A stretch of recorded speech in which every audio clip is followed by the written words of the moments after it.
Olá, eu sou a Patrícia, sou professora do curso Os Usos das Plantas e eu gostaria de convidar você para assistir a um dos conteúdos desse curso. E eu escolhi um tema que é muito requisitado, que as pessoas sempre têm muita curiosidade, que é sobre as matérias-primas de origem vegetal que eram utilizadas para fazer os primeiros cosméticos. Então, se você tem interesse, se você quer conhecer como que eram os cosméticos da pré-história, os cosméticos da antiguidade, antes dos processos de industrialização, eu tenho bastante história para compartilhar com você. Olá, seja bem-vinda, seja bem-vindo. Essa é a aula do curso de longa duração, Os Usos das Plantas, e o tema de hoje aborda as plantas utilizadas na fabricação dos cosméticos antigos. Então vamos investigar um pouco essas matérias-primas de origem vegetal e que já marcaram presença desde os primórdios da humanidade. Provavelmente, quando a gente imagina cosméticos e antiguidade, a primeira imagem que vem à cabeça é algo relacionado ao Antigo Egito, porque o modo como eles se maquiavam e o modo como eles se relacionavam com as plantas foi expandido e é adotado até hoje no mundo. Então, o modo de pintar os olhos, principalmente, o delineador, né, esse tracejado preto sobre as pálpebras e também o modo como se pinta as pálpebras remete realmente muito ao modo como eles utilizavam as maquiagens antigamente. Mas a história dos cosméticos ela é muito mais antiga que a civilização egípcia e ela realmente é datada, evidenciada desde o início da humanidade a partir do uso de pigmentos que eram de origem mineral. Então, o uso desses pigmentos, né, originalmente, né, que eram minerais e davam a coloração, utilizados inclusive nas pinturas, né, de paredes de cavernas, posteriormente, num passo seguinte, eles começaram a incorporar as matérias-primas de origem vegetal, que também traziam, então, as suas propriedades terapêuticas. Do ponto de vista realmente de cosméticos, a gente tem então os registros mais antigos, as evidências arqueológicas no Antigo Egito, em Grécia, Roma e também no Oriente. Nessa imagem, nessa fotografia, a gente tem então uma das evidências da utilização de pigmentos desde a pré-história. Então tem vários registros em paredes de cavernas, chamadas pinturas, então cada uma também representando a cultura, né, de um povo que já existiu no planeta e trazendo então diferentes técnicas. E a partir de um certo momento da nossa evolução, o uso desses pigmentos, dessas argilas também, passaram a ser incorporadas nas tradições desses povos. Então, começaram também a ser incorporadas dentro da pintura corporal e utilizadas também como um mecanismo para camuflagem, um mecanismo para se proteger do sol, para se proteger de picadas de insetos, por exemplo, e também e principalmente, como a gente vê refletido até hoje em várias comunidades, a utilização dentro de rituais culturais, de rituais religiosos ou de celebrações de diversos festivais também que estão celebrando algum evento que acontece, solstícios, equinócios, épocas de colheita, danças para mudanças também, né, de estágios da vida. Então, todas essas pinturas também fazem parte de diferentes culturas ao redor do mundo. E elas passaram também a incorporar então diversos ingredientes de origem vegetal. Um exemplo que é utilizado até hoje, muito famoso, por exemplo, é a rena.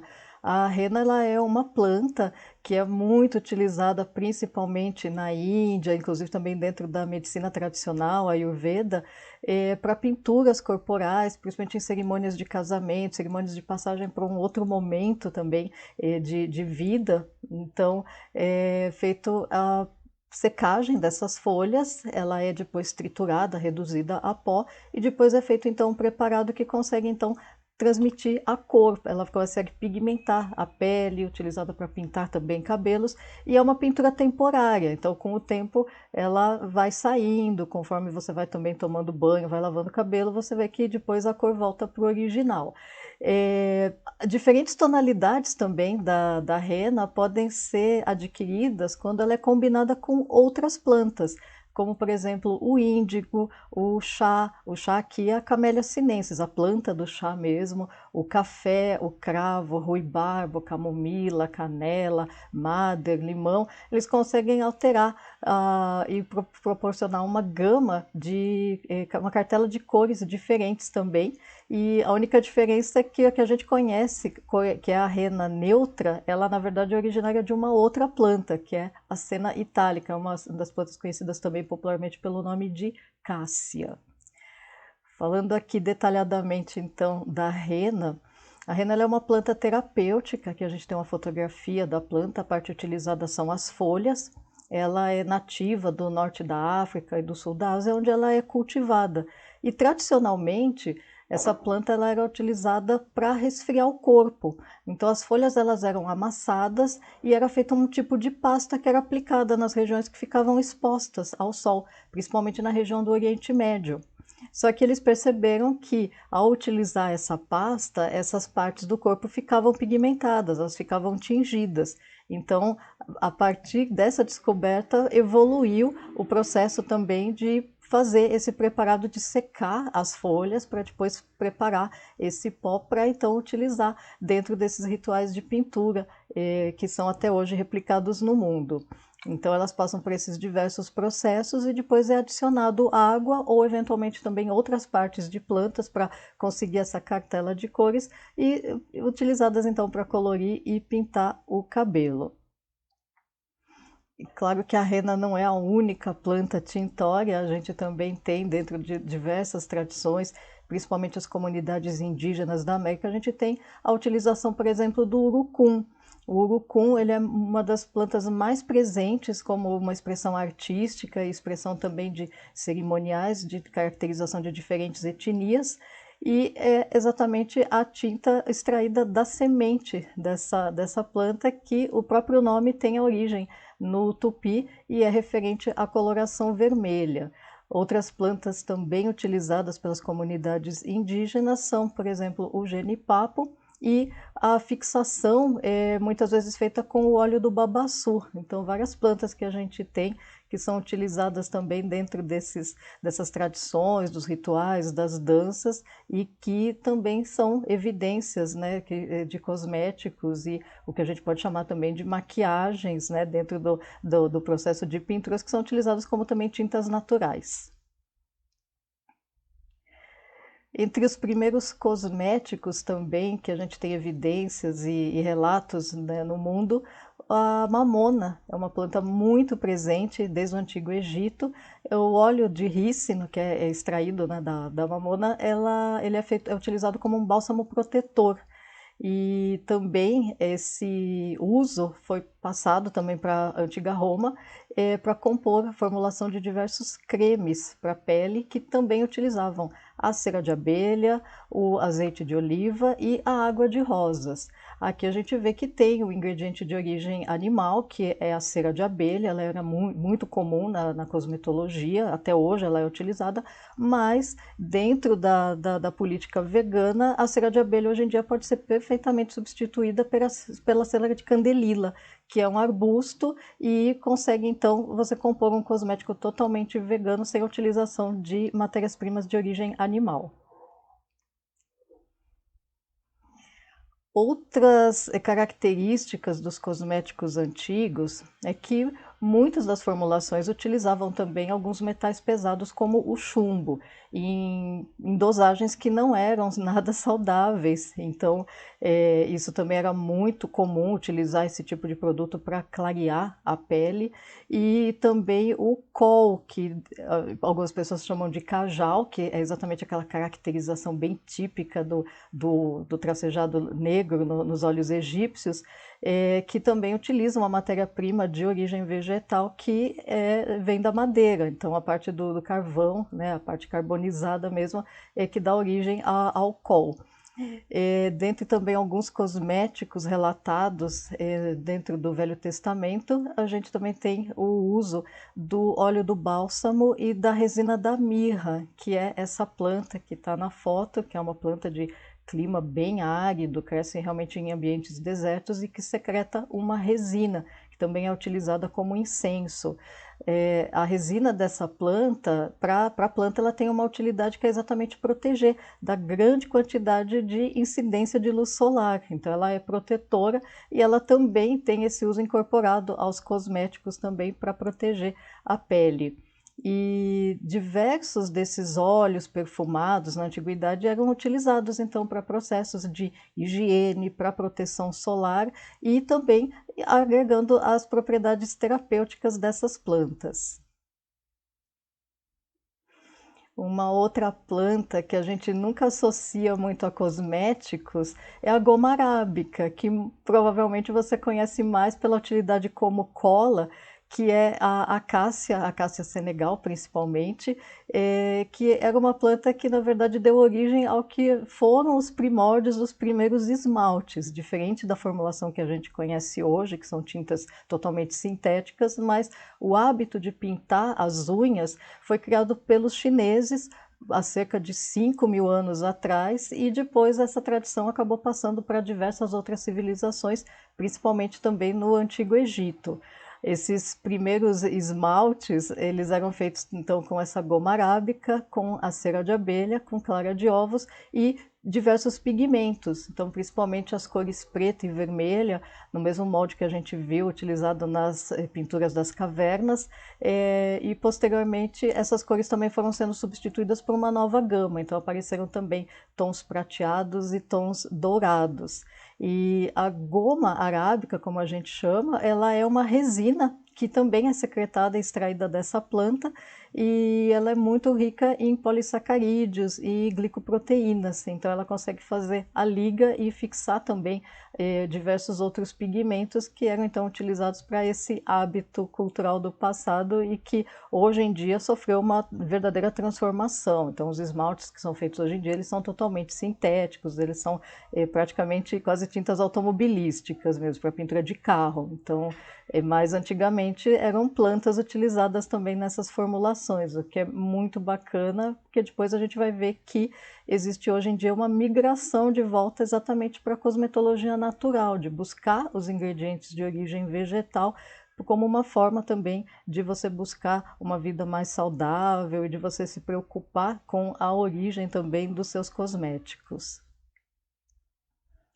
Na China também, então, já que eles inventaram o protótipo dos esmaltes, também tem uma tradição muito bonita, uma lenda que é relacionada também com maquiagem. Existe a história dessa princesa, a Shouyang, que conta que ela estava descansando no beiral do palácio do seu pai, que era o imperador, quando uma flor de ameixeira caiu na sua testa e deixou uma marca, né, da florzinha, ela ficou marcada na testa e que acabou realçando ainda mais a beleza dessa princesa.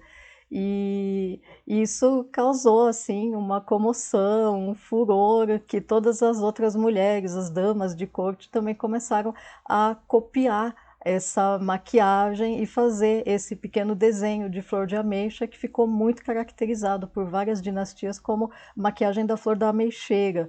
Então ela durou várias dinastias e trazendo então uma caracterização, uma história também de mitologia envolvendo as plantas e essa conexão das plantas trazendo ainda uma beleza ainda maior para as pessoas. Ainda também no Oriente, a gente tem o cártamo. O cártamo é uma planta tintória, ela inclusive é cultivada agora no Brasil também, e ela é chamada popularmente também de açafroa, ou de falso açafrão, ou de açafrão bastardo. Esses são nomes populares, a planta não tem culpa, mas é porque ela é utilizada como um substituto do açafrão verdadeiro.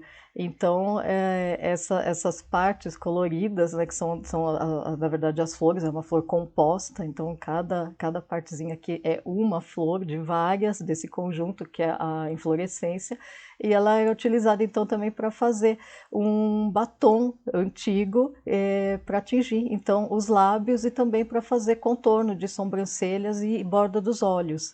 E outra planta também muito utilizada, principalmente pelas geishas, aquela maquiagem típica, né, japonesa, de deixar a pele bem clara, bem pálida, e que é feita com o pó de arroz, então é utilizado para cobrir o rosto e também as costas. Então tem várias plantas que têm esses pigmentos e que eram utilizados, e hoje também esses pigmentos são utilizados para tingir tecidos, para fazer impressão botânica, de uma diversidade de técnicas, e também para condimentar, para transferir essa cor para também alimentos. Então ela tem múltiplas utilidades, inclusive dentro da cosmetologia antiga.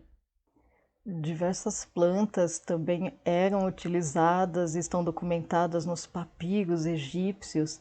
Então, as resinas, então a mirra, que a gente viu até uma imagem da planta, o olíbano, o incenso, diversas plantas aromáticas e também a raiz de absinto e a moringa. Então, os papiros, eles trazem receitas que conseguiram ser decodificadas, traduzidas e que se entendem serem também receitas muito associadas também a tratados médicos. Então, o cosmético de antigamente, ele não era só uma prática para embelezar, ele estava também relacionado a diversos rituais, homenagem aos deuses e principalmente a marcação nos olhos egípcios é muito relacionada às adorações ao deus Sol, que é um dos principais deuses, ou mais importante deus também dentro da tradição do Egito Antigo, que é o deus Ra.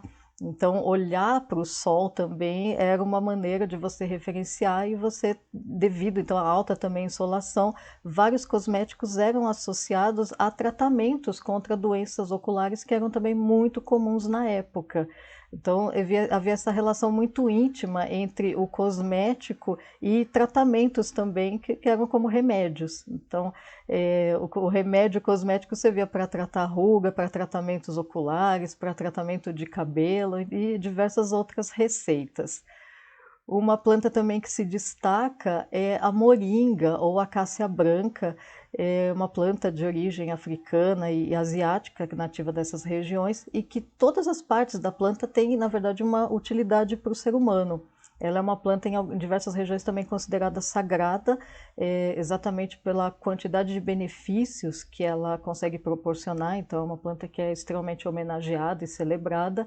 E o que é muito utilizado na cosmetologia é o óleo das sementes, que ele tem uma grande capacidade antioxidante, ele é extremamente nutritivo e é utilizado em formulações para fortalecer o cabelo, para suavizar e acalmar a pele também.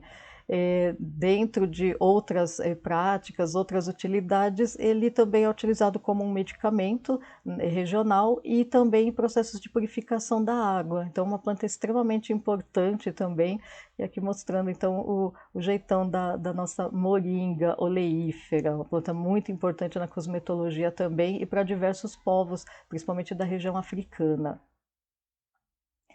E falando do sabonete ou do sabão, como ele era conhecido antigamente, quando ainda não havia distinção entre sabonete e sabão, o sabão ele surgiu há cerca de 2.600 anos atrás, foi criado pelos fenícios. Então era feita uma pasta que misturava gordura, água e cinzas de madeira para exatamente poder ser feita a limpeza e também higienização do corpo.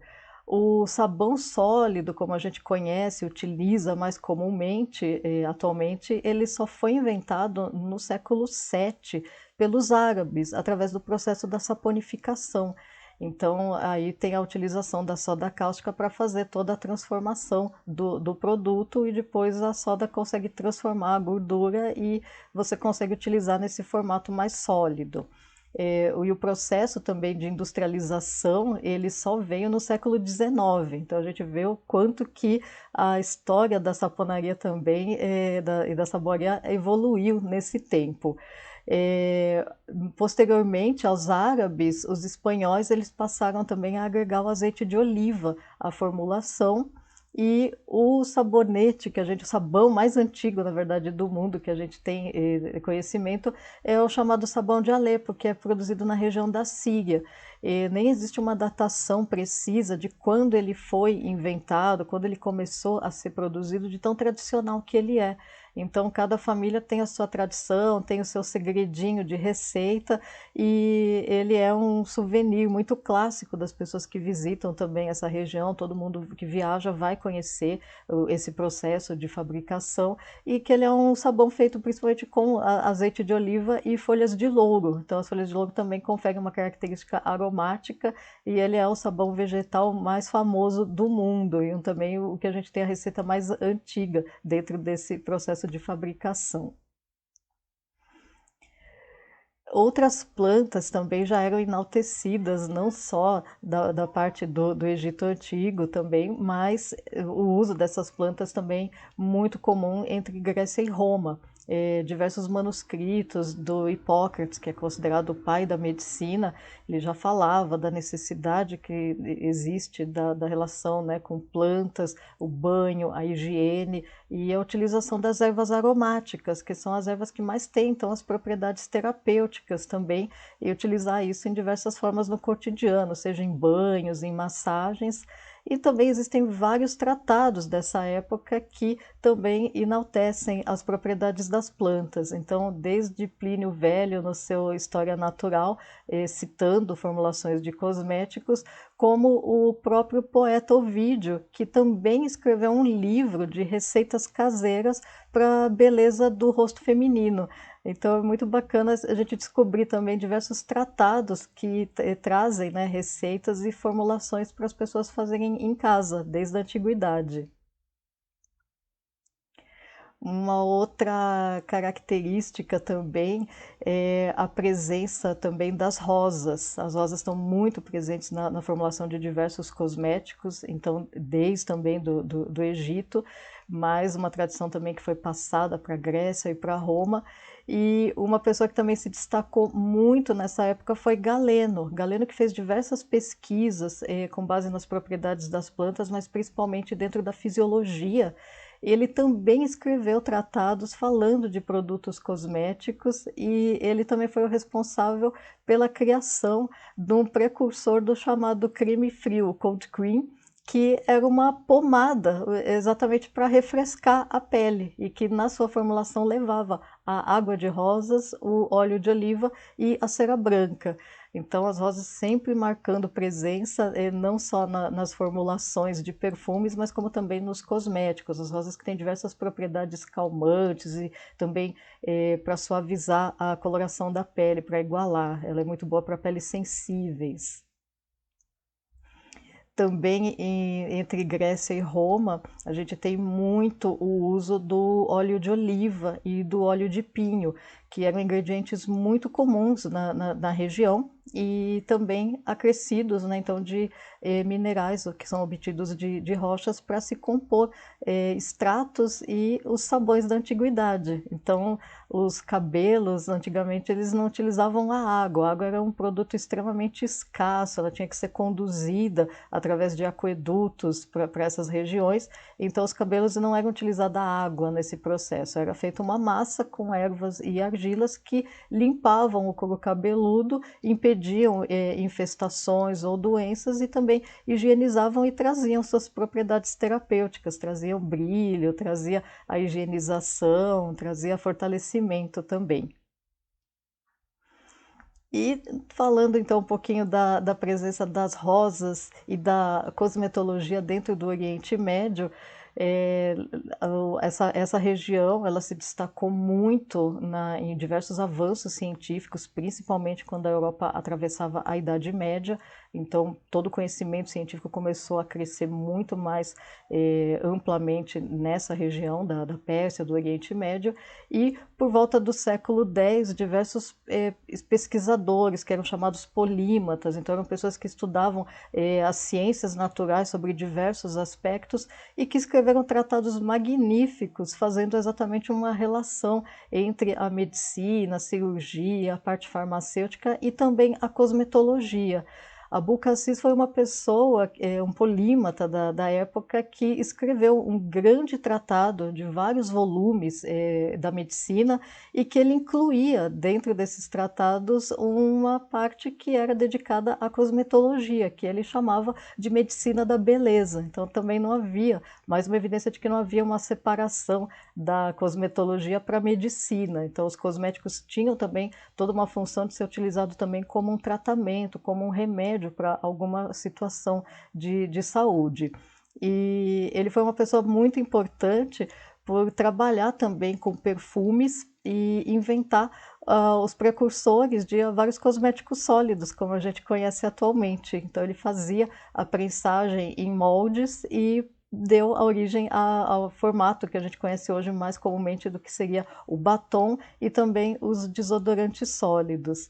Uma outra característica também dessa época no Oriente Médio foram os aprimoramentos de processos de extração de princípios ativos de plantas, principalmente os processos de destilação, que foram feitos principalmente pelo Avicena. O Avicena ele revolucionou diversos processos e ele conseguiu extrair o óleo essencial das rosas. Então as rosas também são um dos ingredientes mais nobres da perfumaria e da cosmetologia, e que a partir também dessa época começou-se a aplicar os óleos também, os óleos essenciais também com o uso terapêutico. Então a Avicena também utilizava óleo essencial de rosa para tratamentos cardíacos. Ele fez também uma série de estudos de medicina com seu cânone da medicina. Foi uma pessoa também extremamente importante dentro da cultura árabe. E aqui a gente vê um processo manual de fabricação também de perfumes, a extração, né, do óleo e da água de rosas, que necessita uma quantidade muito grande de plantas para se obter uma quantidade pequena de óleo. Então, uma proporção que pode ser entre 4 a 5 toneladas de pétalas de rosa para a gente obter cerca de 1 litro de óleo essencial, que é a matéria-prima como é utilizada dentro da cosmetologia. Daquela época da Idade Média e se a gente considerar até os tempos atuais, a fabricação de cosméticos passou por inúmeras inovações tecnológicas, por processos de industrialização e pela adição de diversas substâncias, como conservantes, petrolatos, sulfatos, substâncias para fazer espuma, substâncias para fazer com que os cosméticos durem mais. E apenas na década de 80, nós começamos a ter um movimento reverso, que é exatamente em busca dos ingredientes de origem vegetal, dos ingredientes naturais, que é um movimento que ficou conhecido como Green Consumers, que eu traduzi aqui como consumidores naturais, que é exatamente a volta da cosmetologia natural. Então, é migrar para essas receitas que muito tem a ver também do modo como esses cosméticos eram fabricados no passado. É uma maneira da gente se conectar também com a natureza e os modos como essas plantas são cultivadas, como essas plantas são cultuadas, a simbologia, a mitologia que estão associadas a essas plantas em diversas culturas ao redor do mundo. Então são práticas que muitas vezes as pessoas deixaram de aprender ou de compreender que por trás daquele produto que você adquire já pronto, existe uma infinidade de processos, desde o preparo do solo, da germinação das sementes, do plantio, do cuidado com as plantas, da colheita, ou mesmo de extrações que são feitas de plantas que estão em estado selvagem na natureza, exatamente buscando uma sustentabilidade e o cuidado de que possa se garantir com que no ano que vem e nos anos seguintes também aquela planta também possa ser extraída, respeitando os tempos para a planta também gerar novos benefícios. Então, vários movimentos hoje trazem essa cosmetologia natural de volta. E eu espero que esse conteúdo seja bem útil para despertar em você esse prazer de descobrir uma série de histórias que as plantas têm para nos contar, através dessa vertente também dos cosméticos que estão tão presentes no nosso cotidiano, não só para trazer a parte do embelezamento, mas também a própria higiene e o bem-estar no nosso cotidiano. E eu quero te agradecer por você ter assistido esse conteúdo, deixar o convite para que você também veja e aproveite essa oportunidade de assistir às aulas dos cursos Agropropaisagistas com Gabriel Ked e Introdução à Botânica e Botânica na Cozinha com Anderson Santos, que são as outras aulas que estão disponíveis dentro dessa semana Aprenda com as Plantas. A investigação das plantas, o estudo das plantas, ele é aplicado em infinitas práticas dentro do cotidiano. Não é um estudo que fica restrito para cientistas ou para análises laboratoriais. Muito pelo contrário, ele vai te trazer um enriquecimento cultural, ele vai te trazer muito mais confiança se você lida também com plantas em algum tipo de comércio. Você vai ter muito mais propriedade para falar, para explicar sobre as plantas, para contar histórias que a maioria das pessoas não sabem mais, que isso é um conhecimento que começa a ser perdido também na humanidade.